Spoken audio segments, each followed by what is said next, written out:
राज्य उत्तराखंड में मामला सहसपुर विधानसभा के गांव झजरा का है, जहां पर तुलास यूनिवर्सिटी के छात्रों में जमकर मारपीट हुई, जिसमें पुलिस ने संज्ञान लेते हुए दोनों पक्षों में मुकदमा भी दर्ज कर दिया। लेकिन करनी सेना के अध्यक्ष शक्ति सिंह ने पुलिस पर आरोप लगा दिए।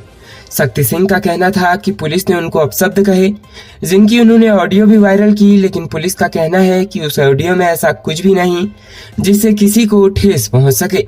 वहीं करनी सेना के पदाधिकारी के द्वारा एक वीडियो बनाकर भेजा गया, जिसमें उसका कहना है कि उनके प्रदेश अध्यक्ष शक्ति सिंह को पुलिस द्वारा धमकी दी गई, लेकिन ऑडियो में पुलिस का कहना है कि ऐसा कुछ नहीं बोला गया जिससे कि किसी को ठेस पहुंच सके।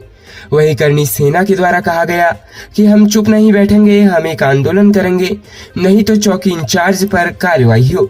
लेकिन इस मामले में चौकी इंचार्ज का कहना है कि तुलास के पास हुई मारपीट में छात्रों का वीडियो वायरल हो रहा था, जिस पर पुलिस ने संज्ञान लिया। उसके बाद दोनों पक्षों को सुना। छात्रों का कहना है कि वे विगत 10 मई रात्रि 8 बजे हिमगिरी यूनिवर्सिटी की तरफ जा रहे थे, तभी अभिषेक यादव, ऋषभ, हिमांशु, रोहित के द्वारा हम दोनों को रोककर हमारे साथ यह कहते हुए गाली गलौज और मारपीट शुरू कर दी कि तुम दोनों शक्ति भैया की करनी सेना में हो, उनकी रैली में क्यों नहीं आए। इन लड़कों द्वारा मुझे और मेरे दोस्त सुशांत की बेल्ट से पिटाई कर दी। साथ ही वीडियो रिकॉर्डिंग करके अन्य छात्रों को संदेश दिया कि जो रैली में नहीं आएगा उसका यही अंजाम होगा, जिस पर पुलिस ने संज्ञान लेते हुए दोनों पक्षों की क्रॉस एफआईआर दर्ज कर कार्रवाई शुरू कर दी है। उत्तराखंड में नगर निकाय के चुनाव होने हैं। इस समय नगर निकाय प्रशासकों के हवाले है। उम्मीदवार अपनी तैयारी में लगे हुए हैं। प्रदेश के शहरी विकास मंत्री प्रेमचंद अग्रवाल ने निकाय चुनाव पर स्थिति स्पष्ट करते हुए कहा है कि 6 जून तक लोकसभा चुनाव की आचार संहिता लागू होने के कारण निकाय चुनाव की तैयारी नहीं हो पा रही है। इस कारण प्रशासकों का मौजूदा कार्यकाल 2 जून से आगे बढ़ाना पड़ेगा। शुक्रवार को शहरी विकास निदेशालय में आयोजित समीक्षा बैठक के बाद मीडिया से बातचीत में अग्रवाल ने कहा कि निकाय चुनाव से पहले कई जरूरी काम किए जाने हैं, लेकिन 6 जून तक लोकसभा चुनाव आचार संहिता लागू होने के कारण इसमें बाधा आ रही है। इस कारण सरकार कोई भी निर्णय नहीं ले पा रही है। ऐसी स्थिति में निकायों में प्रशासकों का मौजूदा कार्यकाल 2 जून से आगे बढ़ाना पड़ेगा। उन्होंने कहा कि इसके साथ ही निकायों में वोटर लिस्ट संशोधन का काम भी चल रहा है। इसके बाद आरक्षण भी होना है। 2 जून तक प्रशासकों का निकाय में मौजूदा कार्यकाल है। 6 जून तक लोकसभा चुनाव की आचार संहिता लागू रहेगी। मंत्री के बयान से स्पष्ट है कि निकाय चुनाव अब सितंबर-अक्टूबर तक ही हो पाएंगे। इससे पहले 15 सितंबर तक प्रदेश में मंगलौर और बद्रीनाथ विधानसभा के लिए भी उपचुनाव होना है। इस तरह निकाय चुनाव की बारी इसके बाद ही आ पाएगी, जबकि जुलाई-अगस्त में मानसून काल चरम पर होने के कारण चुनाव कराने में कठिनाई हो सकती है।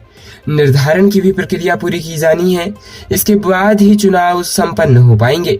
उन्होंने निकाय चुनाव के लिए स्पष्ट डेडलाइन के सवाल को टालते हुए कहा कि सरकार चुनाव के लिए पूरी तरह तैयार है, लेकिन संवैधानिक बाध्यता के बीच कुछ व्यवहारिक समस्याओं को भी देखा जाना है। अग्रवाल ने कहा कि आचार संहिता के कारण इस समय वो विभागीय समीक्षा बैठक तक नहीं कर पा रहे हैं। यहाँ तक कि चारधाम समीक्षा बैठक के लिए भी निर्वाचन आयोग की अनुमति लेनी पड़ी।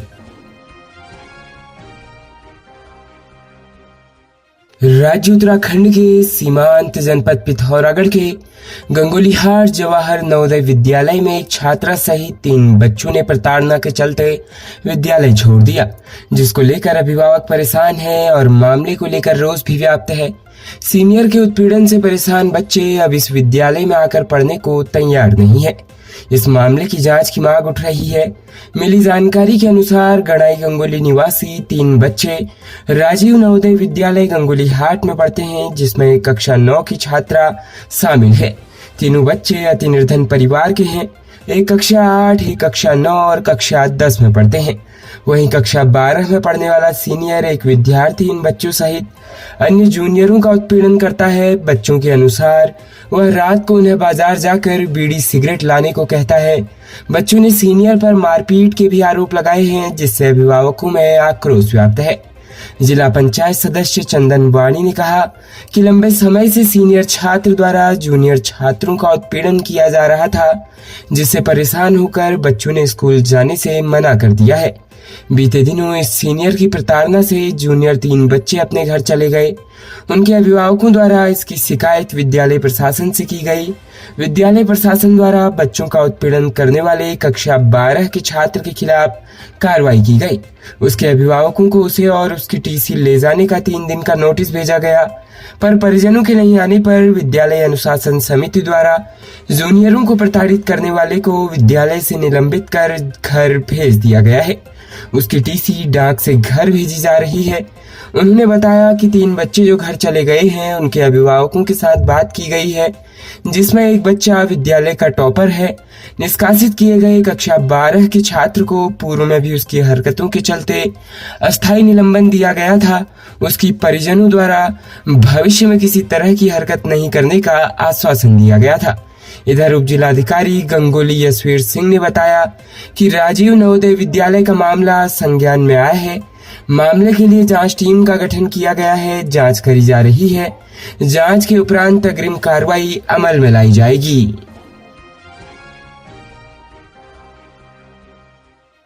प्रदेश में सड़क हादसे थमने का नाम नहीं ले रहे हैं। ताजा मामला नैनीताल जनपद के कालाढूंगी थाना क्षेत्र के अंतर्गत भीषण सड़क हादसे की खबर सामने आ रही है। बीती रात शुक्रवार को हल्द्वानी रामनगर मार्ग पर अज्ञात वाहन और कार की भीषण भिड़ंत हो गई, जिसमें 2 लोगों की मौत हो गई है, जबकि 3 महिला गंभीर रूप से घायल हो गई है। जानकारी के मुताबिक कालाढूंगी थाना क्षेत्र के अंतर्गत दापका पुल के पास गैबुआ में हल्द्वानी से रामनगर की ओर आ रही मारुति ऑल्टो कार 04 AB 0874 को अज्ञात वाहन ने भीषण टक्कर मार दी। टक्कर इतनी जबरदस्त थी कि वाहन पूरी तरह क्षतिग्रस्त हो गया। हादसे में 2 युवकों की मौके पर ही मौत हो गई। मृतकों के नाम उपेंद्र उर्फ सनी और नवाज खान बताए जा रहे हैं। दोनों ही मृतक हल्द्वानी निवासी बताए जा रहे हैं। हादसे की सूचना मिलते ही मौके पर पहुंची पुलिस ने घायलों को इलाज के लिए रामनगर अस्पताल पहुंचाया। बताया जा रहा है कि कार सवार रामनगर की ओर जा रहे थे, तभी किसी अज्ञात वाहन से उनकी भिड़ंत हो गई।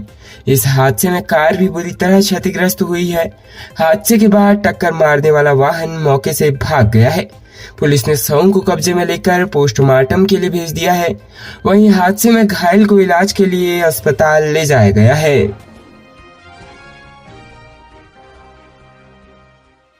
प्रदेश में गुलदार जान के दुश्मन बने हुए हैं। हर दिन कहीं न कहीं से ऐसी खबरें सामने आती ही रहती है। ताजा मामला श्रीनगर का है, जहां मां के सामने ही गुलदार एक नन्हे किशोर को उठा ले गया। यह कोई पहली घटना नहीं है। श्रीनगर के आसपास ही पिछले कुछ महीनों में गुलदार 3-4 बच्चों को अपना निवाला बना चुका है। शुक्रवार रात को गुलदार ने नन्हे किशोर पर हमला कर दिया। गुलदार बच्चे को उठाकर घर से दूर झाड़ियों में ले गया। सूचना मिलते ही मौके पर पहुंची पुलिस और वन विभाग की टीम बच्चे की खोजबीन में जुटी रही। डांग क्षेत्र से सटे सिंदरी गाड़ के पास झोपड़पट्टी में रह रहे नन्हा किशोर सूरज पुत्र हरिद्वारी घर के बाहर आंगन में खेल रहा था, तभी पीछे से हमला कर गुलदार बच्चे को उठा ले गया। बच्चे के परिजनों ने शोर मचाया, लेकिन गुलदार तेजी से भाग निकला। शोर सुनकर आसपास के लोग बड़ी संख्या में मौके पर एकत्रित हुए। मूल रूप से बरेली निवासी हरिद्वारी करीब 3 माह से यहाँ किराए की झोपड़ी में रह रहा था। उसकी 2 बेटियां और सबसे छोटा बेटा सूरज हाल ही में करीब 15 दिन पहले अपने गांव तहसील फरीदपुर गांव ढढूली नवादा बरेली उत्तर प्रदेश से यहाँ आए थे। बच्चे का पिता फेरी लगाकर लहसुन बेचने का काम करता है। खबरों में बने रहने के लिए धन्यवाद। खबरों से प्रकाशित रहने के लिए कुमाऊनी कुटुंब को सब्सक्राइब करना न भूलें तथा खबरों को शेयर कर सहयोग प्रदान अवश्य करें।